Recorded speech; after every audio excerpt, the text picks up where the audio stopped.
RBL bank, दो खबरें थी। पहले तो आया एक्सचेंज अनाउंसमेंट था कि कुछ इंपॉर्टेंट सीनियर अपॉइंटमेंट्स इन्होंने करे। ये स्टॉक पिट रहा है, साल के चार्ट स्क्रीन पर आएंगे, ईयर लोज के आसपास खड़ा हुआ है।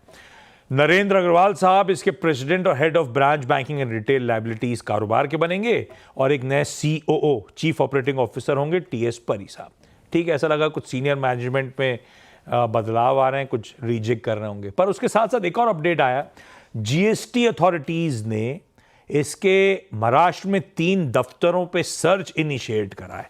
प्रोसीडिंग्स इस समय ऑनगोइंग है और ये कह रहे हैं हम लोग फुली कोऑपरेट कर रहे हैं। अब दोनों तरह के अपडेट्स आते हुए, दूसरा आईईएक्स, इंडिया एनर्जी एक्सचेंज, कल फरवरी मंथ का अपडेट आया आईईएक्स का।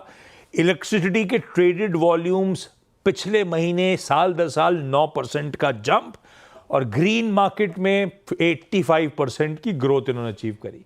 ग्रीन मार्केट ध्यान रखिएगा, बेस छोटा है। आईएक्स का ये अपडेट आता हुआ। गौरांग सर, ये दोनों बहुत वोलेटाइल वाले हाई बीटा वाला मामला है, कोई रडार पे अभी इस तरह के हाई बीटा से थोड़ा दूर ही रह जाए? देखिए आशीष जी, पहले तो आरबीएल बैंक पर हमारी कुछ समय पहले खरीदारी की राय थी, अब उसको तब्दील करके हमने बिकवाली की राय दे दी है। कारण अनेक है। एक तो कमजोर नतीजे तिमाही दर तिमाही, छिमाही दर छमाही, ग्रॉस नेट एनपीए के सुधरने के आसार कुछ नजर नहीं आते हैं। और हमें लग रहा है कि आरबीएल बैंक के तुलना में और कई सारे बैंक हैं जहां पर आप निवेश कर सकते हैं। उदाहरण के तौर पर सिटी यूनियन बैंक है, ये भी एक प्राइवेट सेक्टर बैंक, छोटा बैंक है जहां पर आप निवेश की विचारधारा रख सकते हैं। आईडीएफसी फर्स्ट बैंक एक दूसरा विकल्प है जहां पर आप निवेश कर सकते हैं। सरकारी बैंकों में bank of Baroda, bank of India है, पीएनबी है, कैनरा बैंक है, जो बेहतर लगते हैं। आईएक्स को लेकर के एक इतिहास रहा है आशीष इसका। निरंतर लगातार लोगों की निवेश की गई पूंजी में आपको घाटा ही घाटा, नुकसान ही नुकसान आता हुआ दिखता है।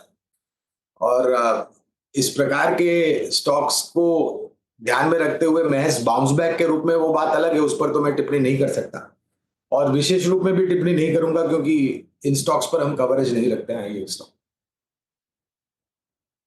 इस बीच अवंती फीड्स ऑलमोस्ट 60 लाख शेयरों का ब्लॉक विंडो में ट्रांजैक्शन होता हुआ।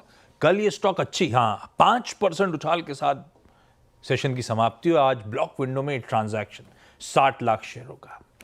राह पे रखते हैं इस काउंटर को, लंबा चार्ट भी खोलेगा तो लोअर लेवल से एक रिकवरी प्ले आउट होती हुई देखते हैं। अभी आइडिया नहीं है किसने कहाँ ट्रांजैक्शन हुआ है, वो अपडेट शाम तक आता हुआ नजर आएगा, लेकिन ये भी एक स्टॉक फोकस में रखा जाए। इस पे आगे आता हूँ, अगर समय रहा तो इस